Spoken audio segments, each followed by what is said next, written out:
Welcome to the very first episode of TikTok Famous Podcast. I'm so excited to be here with my first guest, Michele Garza. We are going to talk about all things TikTok and being a content creator and being a nanny and being an author. So stay with us. You're listening to the TikTok Famous Podcast, where viral fame meets raw reality. Join your host, Meredith Willits, as she dives deep with your favorite creators to uncover the real stories behind the scroll, the highs, the lows, the algorithm chaos, and everything in between. This is not your average interview. This is the TikTok Famous Podcast. Thank you so much for being here. My very first guest. I so appreciate you. Thanks for having me. I'm so excited. So I first fell in love with you with your nanny stories. And then I got to learn more and more about you, that you're an author and Ruth's Ducks and all of these good things. So your nanny stories are 10 out of 10. Can you tell us a little bit about like when you were nannying, where you were nannying? The one I got called into was, I think you guys were on vacation someplace and then you had your own place to stay and go. Yeah. So I moved to New York City right after high school. I actually had a friend who had gone through an agency, like a nanny agency, and ended up with a family in the Hamptons. And I went to visit, and the woman had a sister and she was pregnant with twins, and they just wanted somebody to go to the British West Indies and have this vacation with them at the end of the year. And I'd never gone anywhere. I was young. I was turning 19, like never done anything. So I moved to New York and worked for that family, and I did some traveling with them. And I loved it. I've always raised kids. I've always been around kids. I was the neighborhood babysitter. And I'd never gone anywhere. So it was really exciting to go to New York. I didn't think that I'd ever go there, but I ended up there. And throughout my time in New York, I've done so many things, but I always had families that I nannied for, and families that you hear a lot of horror stories, and believe me, they're out there. And I've mixed in my own little stories for random families that I've maybe helped or worked for. But for the most part, I worked for very genuine families who took care of me.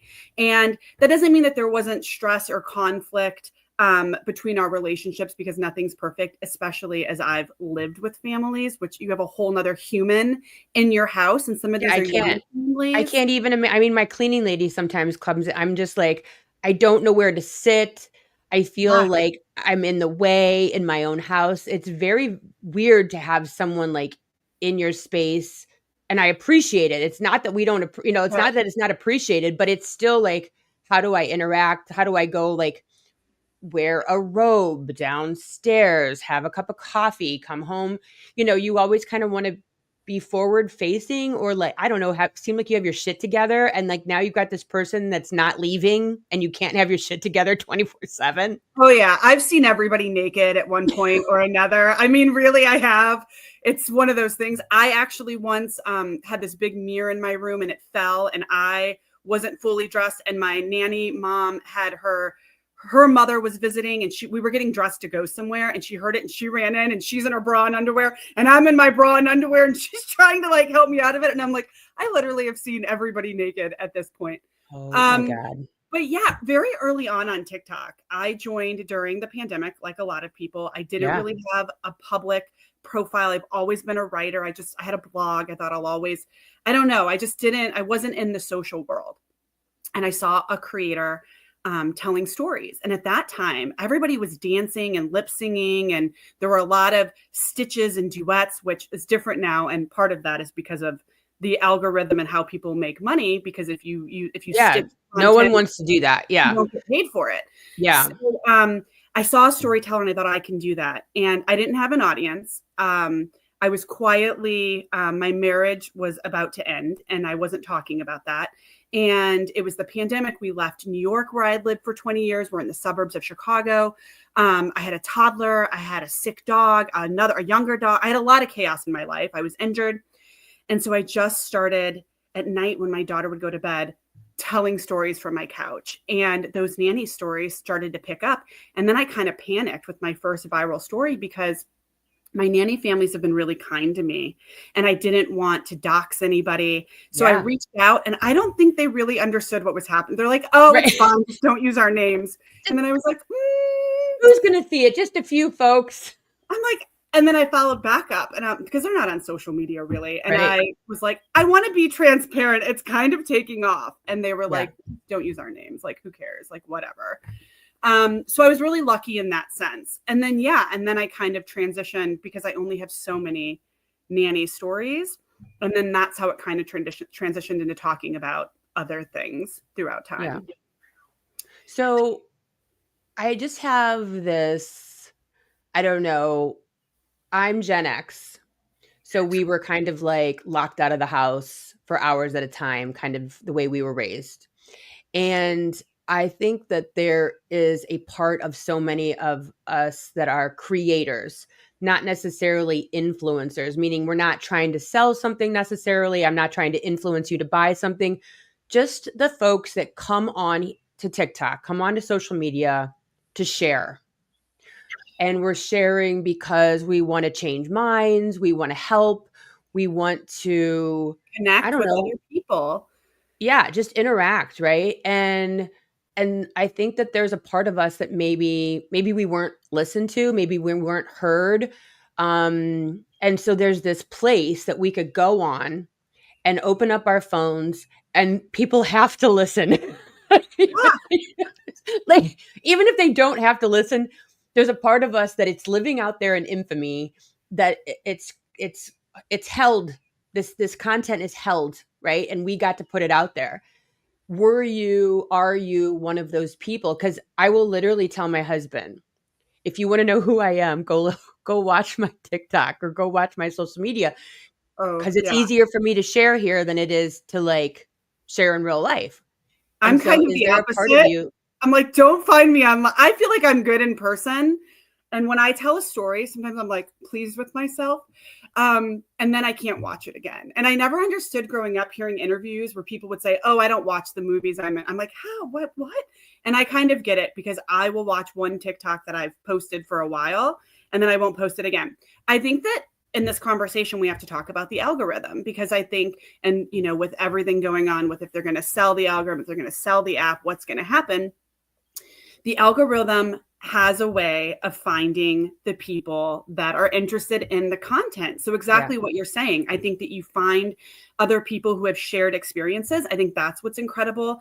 And also to be transparent, I have the handles on all the other platforms, but I haven't really consistently posted or gotten an audience anywhere else. So I really speak to the TikTok situation because that's what I know. Yeah. And I think that the algorithm has brought so many people, and that's why it has been so successful because you're reaching the right audience, right? Yeah. Especially when you scroll and you're like, this speaks to me, this speaks to me, this speaks to me. There's something to that, and I do think that. I think that we were kicked out of the house. We were a lot more creative, and I also think the shared community of you see so many social movements now and so many things that we're able to accomplish in a short period of time because we were all linked together and you find like-minded people. Yeah. And I think that is what the gem of TikTok really is. And because of that, I mean, it's interesting to me when I started posting my nanny stories, I had so many nannies. I had so many people saying, I want my daughter, niece, cousin, whoever to be a nanny and have those experiences, because some of the things that I've talked about are the opportunities that I've gotten because I've worked for these really great families who respected me and valued me and trusted me. So I got a lot of opportunities. And when I talk about that and kind of glamorize it to an extent, because people know the nanny diaries more than anything else, and these horrible nanny stories, people see another light. But it was interesting to me how many nannies and then families who have had nannies that just want to hear my experience because they've hired a nanny. So it was interesting, the audience that began to form from my storytelling in general. And then to your point, spilling over, leaving the nanny stories because one, I had told a lot of them, but also I had other things that I wanted to talk about, which is also like how it eventually led to the publishing of my book. Yeah. And so you're saying when you started, you were going through a divorce. Yep. Well, it hadn't officially started. We were just in marriage counseling, and Yeah. it was kind of evident it wasn't going to work out. Yeah. And don't you find like sometimes speaking into the abyss, there's something so cathartic about it? Like, just even putting your thoughts kind of someplace, almost like a digital diary, if you will, and being heard, being able to get that out of your throat, you know, and express yourself, even if it's not about the thing you're going through, even Totally. if it's not like, you know, I had a rough morning, but I'm going to come over here and just like be expressive and maybe act out. Like, I mean, there's so many people that are acting out things or just putting on makeup and sharing their get ready with me. I mean, get ready with me, I think, is kind of like the digital diary, right? Like you're not really getting ready. You're really sharing a story while you're getting ready, you know? And I think it's so on point that this grew from that place, in essence. Like, okay, I'm leaving this chapter and I'm starting this whole new thing. And I say to people all the time, if you would have met me now and you would have met me at the beginning of TikTok, I feel like I'm two totally different people. Yeah, it's really wild. I mean, I think also so much has happened in the world, like from being locked down. I mean, Yeah. especially in my situation. But there's so much truth to that because it is also escapism in a way. You know, it's like I was a mom and a caretaker for these animals and trying to repair what wasn't being repaired. There were all these things going on. But when I Yeah. sat down to tell my stories, I was one in control of that. I had control.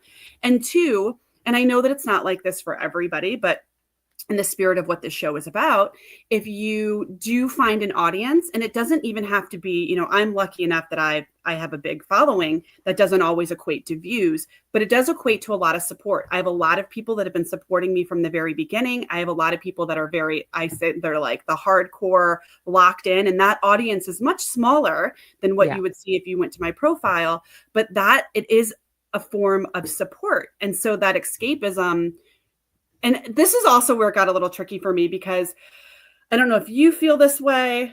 And obviously, you're on different platforms and doing different things. But I, at some point, liked nobody knowing who I was. And I Yeah. didn't tell people. So I gained a following pretty quickly. And I wasn't telling anybody in my personal life, not my friends. I actually had a video that hit like 100,000 views very quickly in like an hour or something. It was like crazy. And I sent a message to my group chat and I'm like, what would you consider a viral video? And they were like all talking about it and going through their whole thing. And I was trying not to say anything and I didn't.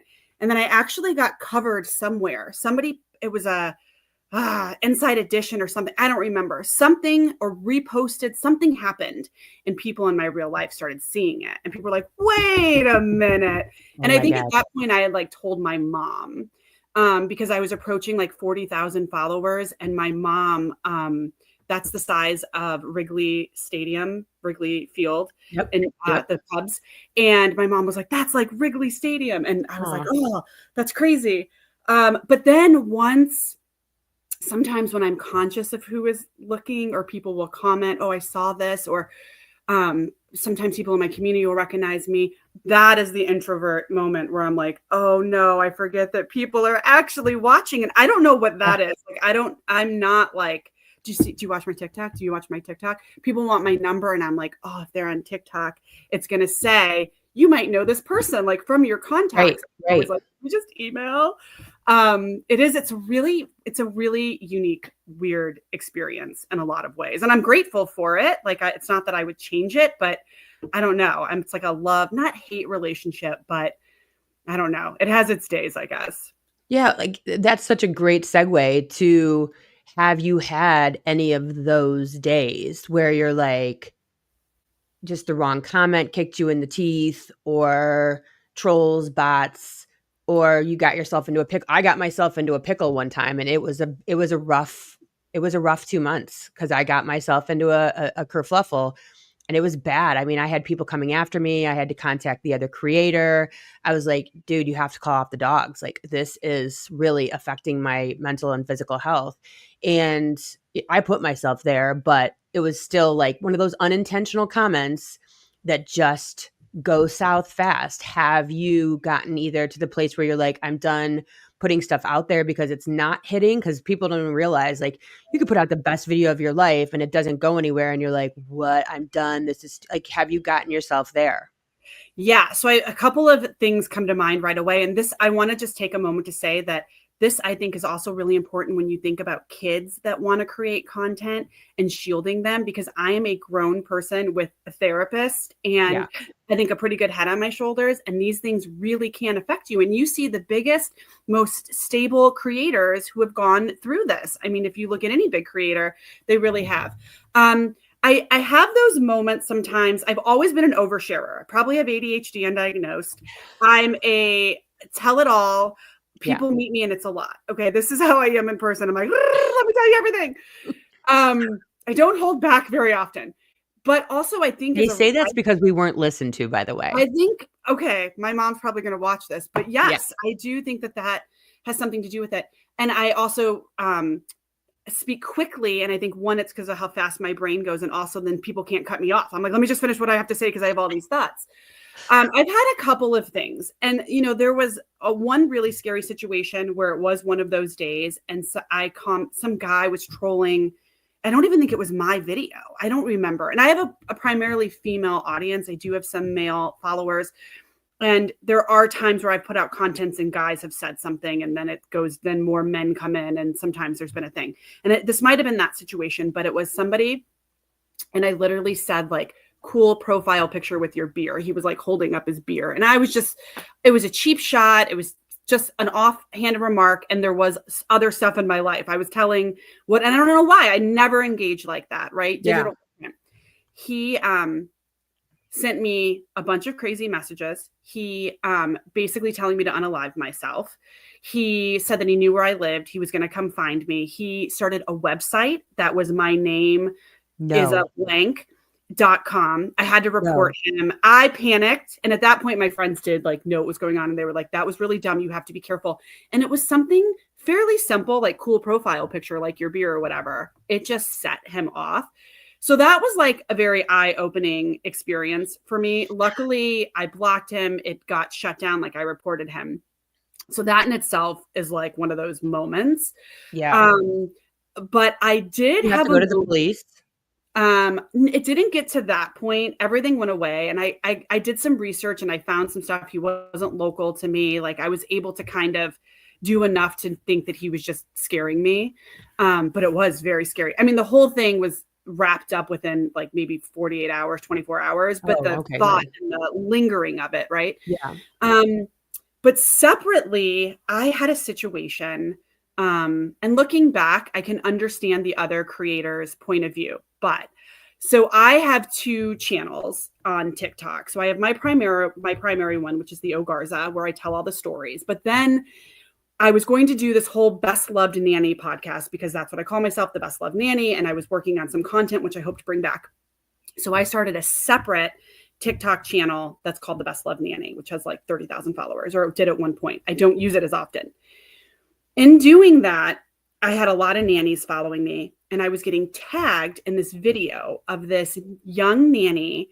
The mom was recording. The young nanny was running, and she's a cute young nanny, jumping into the arms of her nanny dad. And they were trying to do like the Dirty Dancing lift. Yeah.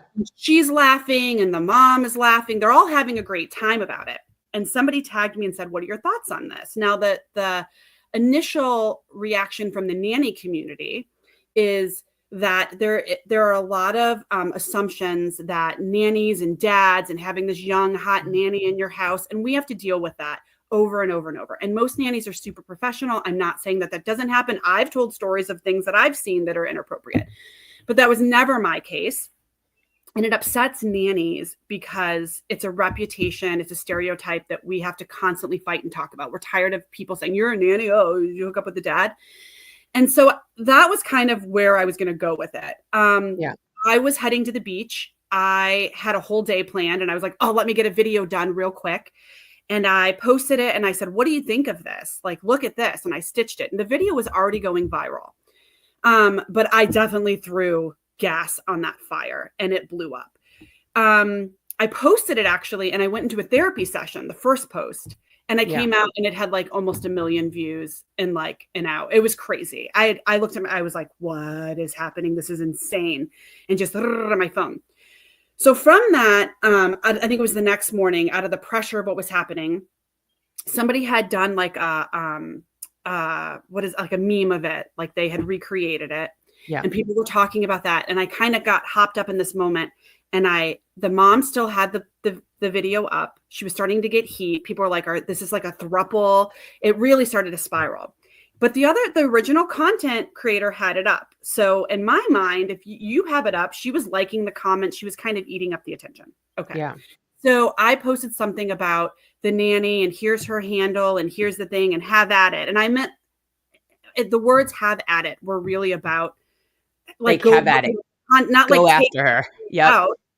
And she saw it, and she was so mad about it. And I want to say too, I wasn't monetizing this platform. I wasn't getting paid for this at the time. I didn't make money off I don't make money off of that platform. She was so upset about it.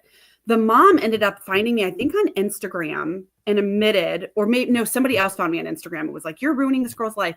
But the mom admitted that it was inappropriate. I'm like, if we're going to talk about workplace behavior, and I never commented on if I thought they were hooking up. I never commented if I thought it was a throuple. I never commented on that. My focus was more on how this is inappropriate workplace behavior as a nanny. And also, and in all fairness, she was a nanny, but she was a daycare worker that was poached during the pandemic. A lot of families did this. Daycares were shutting down. People didn't have help at home. And so a lot of people were trying to find any child care giver. And so you're finding people that are good with kids that maybe you can trust and be in your home, but maybe not have the aesthetics of the workplace professional. And eventually I turned the comments off, which killed the video. I went live once and I get like 75,000 people in it was insane. I was like, what is happening right now? That's a And lot. For people that are listening and don't know anything about TikTok, that's a ton of insane. life. It was insane. And it was one of those where like you can't read the comments, and I was just sitting there, and it was crazy. But yeah, those and that, it made it to the news, and I actually thought they had the funniest video, because they have a video where they're like if they're in New Jersey, and you're looking at the news on the TV, and then it flips, and it's the mom in the front and the dad and the nanny, and they're all just staring at the TV. I thought it was hysterical. I thought it was so funny. But that girl hates me. She thought that I like tried to ruin her, and I apologize. I'm like, don't go after her. Like, that wasn't my intention, but yeah, I don't know. I know that's I have all long-winded answers, but I relived that a little bit. It was a little intense. And other than that, like, sometimes you'll get comments. I get comments about things, and it's like anything else. If anything I've learned here, people are going to love you. People are going to hate you. You got to focus on what you're going to focus on. But I will say I am for the most part, I try to be very down the middle. And when I'm posting, it is always on my mind. Who am I going to upset? And what is the backlash going to be? Because I hate confrontation. I'm like, please don't come after me. Yeah. And there's so many people on here that don't care about it. Like, they're just perfectly happy being hated. They're perfectly happy having people coming after them, like, verbally. I am not built for that. I just literally am not. So kudos to anybody that can post like all that political stuff all the time. Like, I make sure that my political views are known, and they're like in blurbs, because, God forbid I have a huge platform and not use it at least to say something, right? So there's that part. And it's hard because there's so many people who are like, you have a platform, you have to use it. Like, you can't just benefit off it without taking a stand on a lot of these things. And I'm like, there's a part of me too, and you're probably a great person to ask this. I'm not I am not the person to talk about a lot of this stuff. Like, I can tell you, like, this is who I voted for and why, and this is the extent of information I have on this topic, and this is how I feel about this. But there's also a part of it, just because I have a telephone and a platform of people that watch me because I told them to own a good pair of jeans and a pair of slingbacks and, talk to dead people, that doesn't mean that I am really the person to listen to about politics or anything for that matter when it comes to these very heavy, layered topics. Where have you fallen? Because you're kind of like nannies and books and Ruth Ducks, and we'll talk about that in a minute. And so, like, now you're supposed to talk about Pakistan because of the fact that you have a platform of, 300,000 plus people. I felt that too. I think especially, and this goes into more of like the psychology of like my upbringing. I do not share the same political views as both of my parents. My father just recently passed away, but we did not share the same political views in a lot of my family. So I think also the high confrontation is very difficult for me. I also buckle. I can't articulate. To your point, I can tell you who I voted for. I can talk about current events. I do that regularly with friends and family. But I find that what I have done is I have sponsored some families like with Gaza, right? That was one of the things. I was putting out links. I was putting stuff in my bio, reposting. I repost a lot of stuff. I Same, repost, share. And that's kind of my contribution because same. also, and I know that I have people on far both sides following me. And I think too, in my mind, part of my goal is and not to say that politics aren't driving us apart because they are, but I want to believe that for the most part, we are a lot more alike than unalike. And if I can be true to who I am and somebody who doesn't agree with my politics, engages in my content or feels empathy or sympathy for me or cares about me, I also feel like that's breaking down a little bit of a I barrier and agree.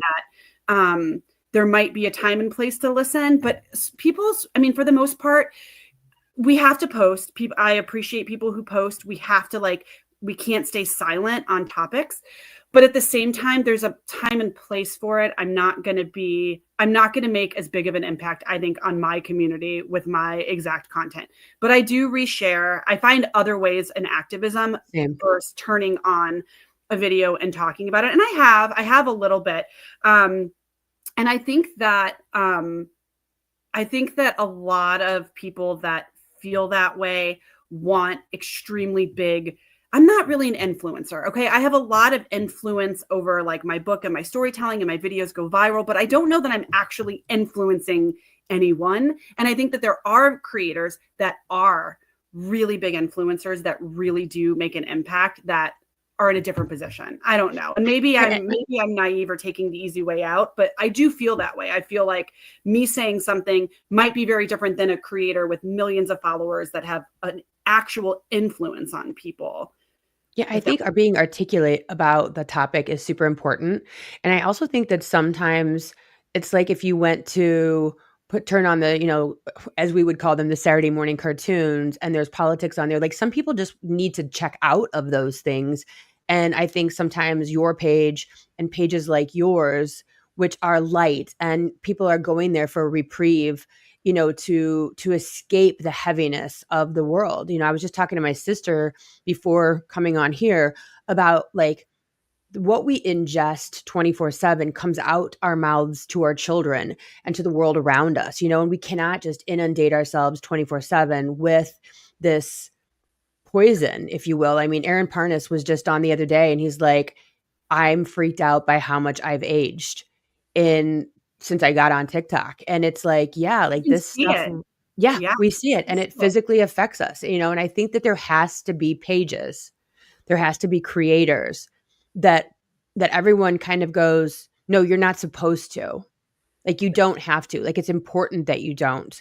Just keep talking about, your life. And recently, like you mentioned, your dad had passed away and you went back to Ohio and were going through, was it the family house, the family farm? Like, what were you going through? Because you had some like doozies that you were finding. Yeah. So my mom lives in Ohio. So I briefly stayed in Ohio for a couple of months before the New York thing happened. And so all of my belongings ended up, I didn't grow up in Ohio, but my mom moved right after when I was graduating high school. And so our house is there. And my mom is a pole barn, which is basically like an outdoor structure. It's not a full barn. It's got a roof. And all of my stuff has been sealed in these tubs, and I saved everything. And so I decided, my dad recently passed away. And most of the things that I own, that I have, like my physical possessions, are things that I've accumulated since going to New York. So I have some things from my dad, but not like all the stuff. My dad was a stuff. He loved things remembered. I have so many jewelry boxes and things from him. And I wanted to go find his handwriting. I wanted to find his cards. I wanted to find, and it was overdue that I needed to go check out stuff anyway. So yes, I went, and my brother helped me get everything out of the rafters. And I had like, I think 16 bins, maybe, like storage bins. And that's not all of them. Like my cheerleading stuff I made, my mom would not put the fighting about my worldly treasures being outside, even though they're sealed up. So I do also have stuff inside the actual house, like in the attic. But yeah, and it's funny because my goal that day was to find stuff for my dad. We were in the middle of the tornadoes that were just like, there was a really bad storm and raining. So I didn't have time to create all the content around the gems, and I didn't realize how popular that would be. But yeah, I was an Elvis fan. I saw that you had like the plastic dancing guy even. And somebody commented about a clock, and literally, like, it makes me so upset because I'm like, where is the clock? I had a clock where his legs would swing. And here's the deal. I watched Full House. I think it was like an Uncle Jesse, Elvis thing. And I do love Elvis. I really do. But I also think it was also this little nugget of attention, and it became my thing. And I really played it up. When I was in high school, I was a cheerleader, and we were playing our rival. It wasn't homecoming, but it was crosstown, whatever it was. It was a really big game. And Coca-Cola was there. They were sponsoring the game, and they were doing a halftime competition as an Elvis impersonating contest. It was basically dancing to Jailhouse Rock. And the winner was going to get a year's supply of Coca-Cola. And they came to the cheerleaders to say, will you go tell the crowds? Like, we need you to go spread the word. And everyone turned and pointed at me. And I was like, oh my gosh, I'm so excited. I already had a routine to Jailhouse Rock. Okay. So I went out on the field, and I remember people didn't know the lyrics, and I was like telling them, and the coaches were there and the mascots. And I danced my little heart out, and I won a year's supply of Coca-Cola. Which I donated to all the schools, like end of the year social, like all their banquets and stuff. But yeah, it's a love that runs deep. I had a whole box that I didn't post of, like, this is so embarrassing. I saved every year. I would get like the chocolates, like the Valentine's Day heart 10s with Elvis's face, and then I saved them. I have they didn't even make the video. It's embarrassing, honestly, but it's fun. And again, so many people were like, I had that clock, or that connection. I forgot about that. And it really got like going back to like the community, the people who saw the things in it, brought back the memories, brought back the feelings. People were telling their stories. And again, like for what I'm trying to create on the platform is to bring those thoughts and feelings all together between people. So I love when stuff like that, when people actually get a chance to see it, and it gets a little bit of traction because of the community, you know? I just posted a video recently, and it's literally my face with writing on it and music. And it was like to all the kids who had to give that last dose of morphine, or the ones that didn't make it before the person passed. And I could literally write a book just with the comments. Comments. Yeah, I was reading through a lot of those comments because I didn't make it to my dad in time. Yeah. And I've had to sit with, he was on life support. So I've had to sit with how I feel about it. And I maybe selfishly have sat in a place where I think everything happens the way it's supposed to happen. Yeah. And when I was in Ohio, I was actually very overwhelmed. We don't stay with my mom. We actually stay at my friend's farm, and they are feral farm kids, and they are homeschooled. They homestead. Everything happens on that farm, and it's crazy, and it's a lot. So I was like, I need to go have a few minutes to myself. And plus I was processing all these big feelings with my dad and going through all my stuff. And I went into a local bar, and I sat down, and I ordered some food. I was hangry. I was like, I'm hangry. I just got in a big fight with my brother. And I was sitting there, and there was this couple at the end. And then this other guy walked up, and I guess they just know each other from being regulars or locally there. And we struck up a conversation. One thing led to another. The woman had lost her dad in a very similar way. Not too recently, a couple years ago. And her experience is very similar, but she was there. And they were asking her to make decisions, and they were asking her, and she had to sit there and endure all of that. And she was talking about how her experience, that while she was glad she was there in some ways, my dad was sedated. My dad was pretty out for days, and I was letting him rest, and then he took a turn. And we had bad weather. I mean, there were a lot of other, my kid was sick, and I thought I thought it was a norovirus. I can't take that to the hospital. So it was a very complicated situation. We had this brutal snow and ice storm, and I was going to get on the road first thing in the morning. But she had talked about how she was there and the trauma she has from being there. By the time I got there, he had just passed. They had everything out of the room. He was just there peacefully. Yeah. And he was warm. And I got in the, I mean, it was kind of this moment. I literally just, my dad was a big guy. I just threw his leg over and literally climbed into the bed and just hugged him because he was still warm, and said all the things. And, it's still pretty fresh. Said all the things. And I have to be at peace with that.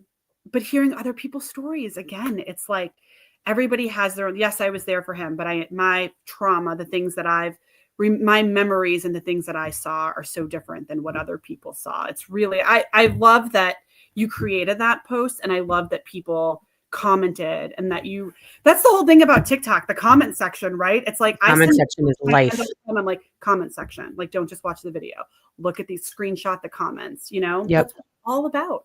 That's what it's all about. Yeah, it's what I found, because I do read a lot. I mean, there's tens of thousands of comments on that video, and I think it's a 7-second video. Yeah. Maybe 10-second video. All the people saying, I thought I was the only one. And to live, some of these people were saying for decades, thinking that they're the only one that had to go through this trauma. And I, coming on this platform, I thought I was the only one that was locked out of my house. I thought I was the only one that my mom hated me so much that she would be like, you can come in for lunch, or here's a sandwich, go eat it on the picnic table in the backyard, or, come in when like whatever the thing is, like just the Gen X stories are so similar. And I had no idea for 50 years. 50 years, I thought that my mom just hated me. And here it was just boomers raising kids. Like, it was just the way it was in Gen X time.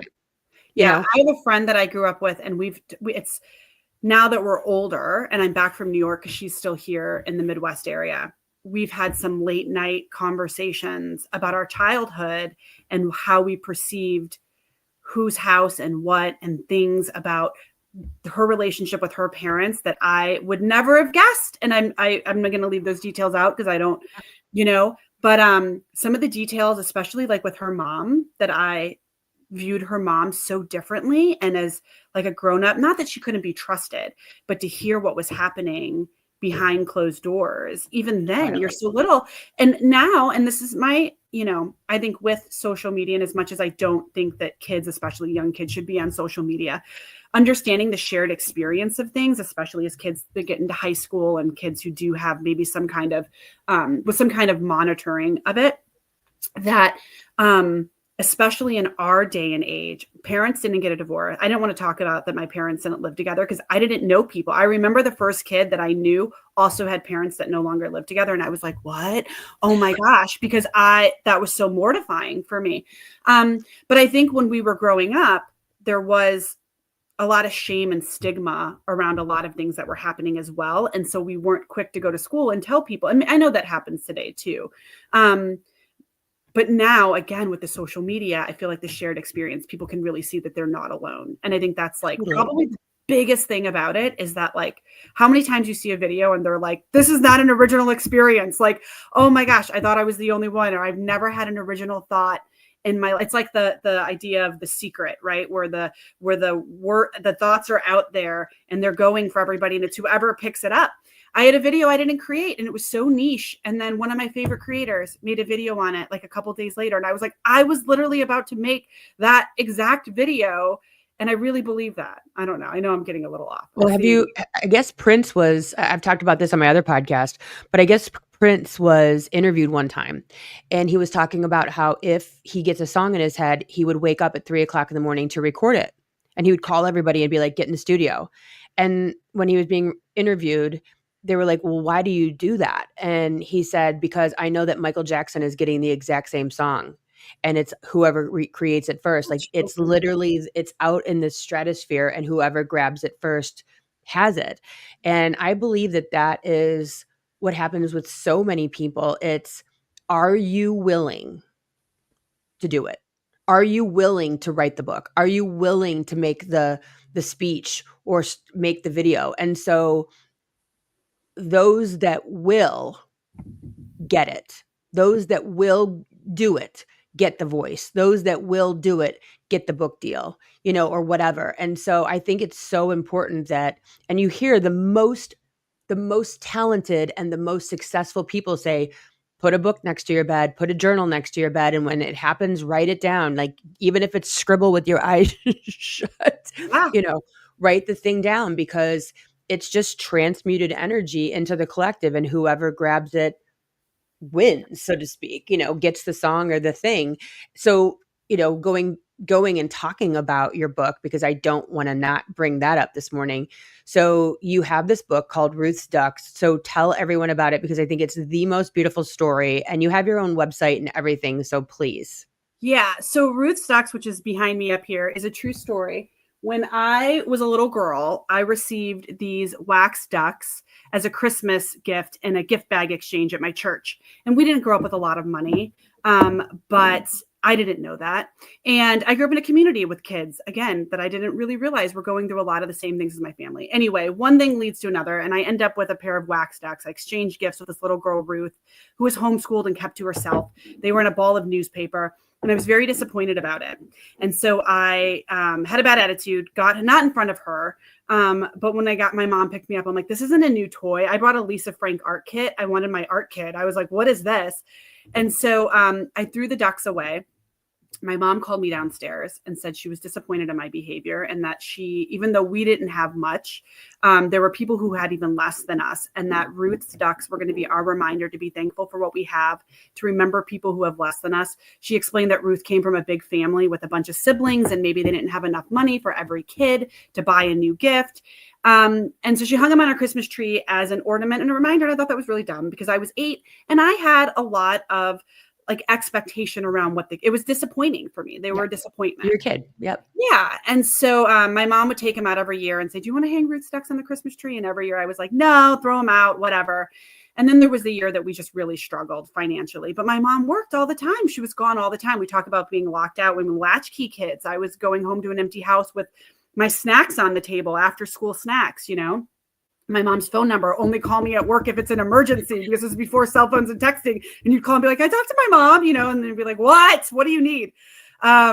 And so there was a year that was just really hard. And I really had that self-reflection that my mom was so upset about it. And I was a little bit older, but at that point I wanted family time. I wanted time with my mom. I thought, you're working all these hours and trying to make ends meet. There's not money for Christmas gifts.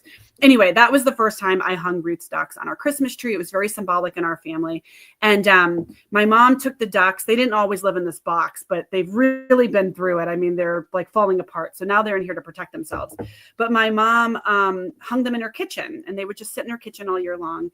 And then we'd move them to the Christmas tree. We talk about Ruth and her family. We talk about what we were thankful for. And it was our little thing. Anyway, so I get to college, and I was actually in a remedial writing class. I have horrible spelling and grammar.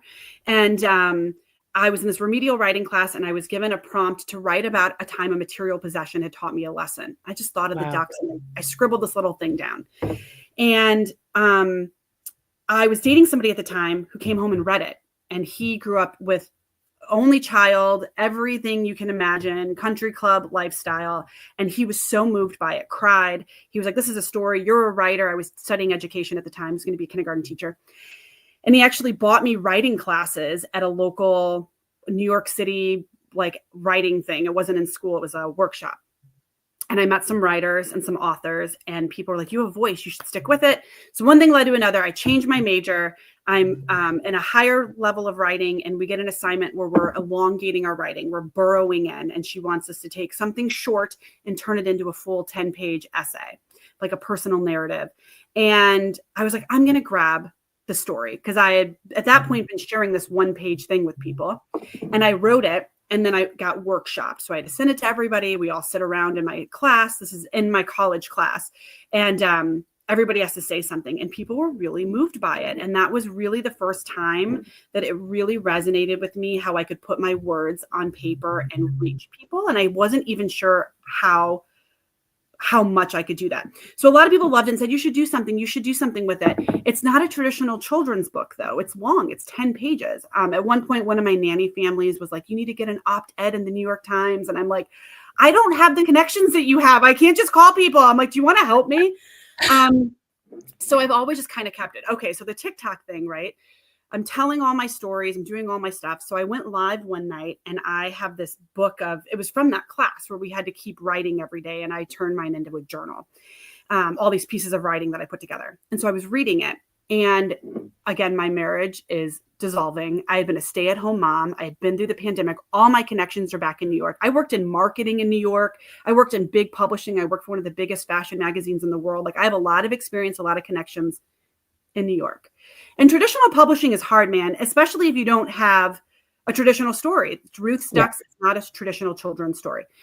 Anyhow, so all that happens, and then somebody says, you should do like a crowdfunding, like Kickstarter, and we'll all purchase it, and then you can have the money to do it. And I was like, light bulb moment. So I created a Kickstarter, and I was so nervous, and I got a little bit of money very early from all my friends, family, those diehard followers, right? People who were like, I will get into this. But my goal was like $25,000. And I think I had like 6 or 7. And I was like, okay, and you only have so much time, and then it goes away. If you don't hit your goal by a certain day, they give everybody their money back. Wow. So I was panicking. And I was on the phone with somebody from New York, and she said, have you just told the story? Have you just like turned on your camera and told the story? And I was like, no, it's on my list. You know, again, this creating, I'll get there. I'll do it. She said, just go do it. Now, my cousin was here, and I hate creating in front of people. My cousin's my favorite person. I kicked her out into my backyard. I said, can you go out back? And I got to shut the door. Like, I need a minute. And I recorded this video just telling it. Like, and if you go look at it, I'm like, I'm just like talking at the camera. I'm very like pan. And I posted it, and it immediately went viral. And all of a sudden I'm getting notifications, another supporter. And I'm looking at my cousin, and I'm like, oh my gosh. And it was funded. The $25,000 was covered within a couple of hours. Wow. This is before TikTok Shop. This was like back, right? And I said to my cousin, I couldn't stop looking at everything. I was like, this is crazy. It's happening. Oh my gosh, it's happening. And I said to my cousin, do you think that like when big musicians like Taylor Swift or Beyonce, do you think when they like post their music, they like wait for the numbers? Should I just be like going about my life? Should I be like reading a book right now, or like having like doing community service, or should I be freaking out right now because I was just pacing around? She's like, no, I think you're having the appropriate reaction. So anyway, I raised almost $40,000, a little over $40,000. Wow. Me to do. There's an original version, which I actually have. I'll tell you. How are we on time? Do we have a few minutes? Yeah. In the original version, I'll tell you a little ditty. There is an illustration. So I have this amazing illustrator, Biva Wen, who I literally went on Instagram and like looked up children's Christmas and found her and was like, will you work with me? That's how it's done. Original version of the book, it has Lisa Frank, because I talk about wanting that Lisa Frank art kit. And then people were like, do you know that Lisa Frank will have your head? And then everybody scared me. And everybody was like, I would get a lawyer if Lisa Frank finds out. So now we've switched it. She never came after me. I talk about that, but enough. I have people that were like, I worked for Lisa Frank. You need to get your butt like. So then we switched to the illustration. So that was like the first major change. But I did like 2,000 books with the Kickstarter. And people paid more if there's names in the back of the book. People got private readings. Like there were other things. And so that did really well. But the ornament. So I replicated. Yeah, you got the ornament. So when you get the story, you also get this replica ornament, which I want to get back in wax. And that's like a whole podcast on its own. But I'm working on that. I found the original people, and they are not responding to me. And I'm like, we have a whole opportunity here, my friend. Right. But anyway, so then last year, the thing is, it is very long. I say it's for kids 8 and older. It's a family read. It's a 10-minute My kid sometimes takes it off the shelf and I'm like, not tonight. We're going to bed. Like, we don't have enough time. Okay. I'm like, we're That's not. so funny. You won't even read your own book to your own kids? Oh, it's long. So anyway, last year I repackaged it into this like much shorter. It's the same illustrations. It's the same story. It's just in So a simpler pretty. version. And now it has this cute little pocket in the front that holds the ornament on the inside. So Aw. that's been really excited. I actually want to animate it. I want to turn it into like a little animated series. I have somebody looking at it about turning it into a play. That there's no religion in it. I mean, it mentions Christmas. The first one mentions that we went to church. There aren't any religious teachings in it at all. But it is a Does little Ruth Christmas. know? Does Ruth know? The craziest thing. Ruth, as far as I know, has not been connected. So the story here is that it was at a church. She was homeschooled, and the church no longer exists. The program exists, and I've reached out to corporate. I'm actually very close to the corporate office, and they do not hold records. The only records from the program would have been held through the church, which is completely gone. I grew up in Northwest Indiana. I'm a Hammond homie. I actually went to the same school that A Christmas Story takes place at, Warren G. Harding Elementary School in Hammond, Indiana, where Flick gets his tongue stuck to the flagpole. That's literally where I was going when I got the ducks. And that video went viral. The first video went viral in all the Facebook groups. Crazy. And people have been looking for her. I've had people in high school pull out yearbooks to see if maybe she ended up going to high school in a public school. And she has not come up. Now, does she know? And I can't imagine you wouldn't want to be like, hi, here I am. So I think maybe it's a matter of time that we find her. But as of right now, she has not come forward. So we'll That's wait and so see. crazy. I know it is. And I hope I get a lot of Ruths every time I'm filling out another Ruth. People love it. It's funny what the algorithm does and like who it finds and like Yep. the whole thing's interesting. But yeah, I could not have done this. This has been incredible. I've thought about, I'm pitching it to some agents right now, but the self-published thing, the whole TikTok thing, you have a platform, anything is possible. I mean, even Yeah. with a smaller platform, anything is possible. And this did really change my life because now I'm a self-published author and I'm working on some other children's book. I'm working on a very sensationalized, it's fiction, which I rarely write fiction, but it's drawn from real life experiences. It's a nanny story. It's like a beach read for adults that I don't want to go Love into it. too much about it. Cause again, my idea, I'm like, don't steal my idea. But it's like a page turner nanny beach read that I'm working on as well. So Well, you'd you have to come never back know. and share that when that Yeah, gets. I'd love to. I got to write it first, but yeah, I would love to. Well, hurry up and write it, because if not, I there's some other know. nanny out there that's going to write it, because I you know know. how That's that's. why I'm not like, it's pretty good. This is a story that hasn't been told before. It's not like a normal, that's all I'm going to say. It's I, exciting. This is I giving me love a that. motivation. Yes, you have to. Like, this is like the thing. Like, this is what we do. And, a lot of people can say what they want about social media, but it does change lives. It changes lives. It saves lives. Yeah, It monetizes people's lives, and health, wealth, mental health. I mean, it's amazing what social media can do. And I have been following you since the first video I saw of you doing the nanny stuff, because I was like, oh, I need to know all of this. And then you just fall in love with the person that you're watching, and they evolve and their life evolves, and you just keep getting to know them. Like when I turned on the camera today, the first thing I said, I'm like, it's so weird to talk to someone that I've been watching on a screen for years now. Like, I've been watching you for years. That's so crazy, but it's so true. And then you talk to the person, and then it's just like, oh, they're just a normal person like me. How cool is that? So, totally. And I yeah. feel the same way because I hadn't seen your maybe like videos, but I hadn't been following you for a long time. And then I started seeing it's like the algorithm, and then one day I was like, wait, am I not? I thought I was following her. Like I was getting enough of your content that it was one of those, wait, I'm not following her. And then when I clicked, it said that you were already following me. And it was one of those moments where, again, Oh, it's like so silly because we're just two gals, right? Like doing our yeah. thing in life. But when you resonate with somebody, it's like, oh, you like me too. Oh, we like each other. So I Yeah. was really excited when I was just really excited to be included in this. And I think your topic here is really great. And as you go forward with the season, I think It's interesting for people who already have a platform because, again, things are going to, people are going to be like, yep, right? There's a whole content creator world where people share. I'm so lucky. I've met so many creators, authors that will help me. I've used another author's publisher. We compare when the TikTok shop started, like how, what are you doing here? That shared knowledge. There's room for everybody on the platform, right? There's room for everybody. But I also think for people, to your point, that haven't put the videos out, who aren't doing what they want to do, some encouragement to hear other people who have been successful. And I was saying this the other day. I don't know. Do you know, Dr. What is his name? William, the guy who does There's an Axolotl on the Pink Stairs. I don't think so. It's so funny. And his content is just him and his wife singing these, and not just any songs. They're very, very clever.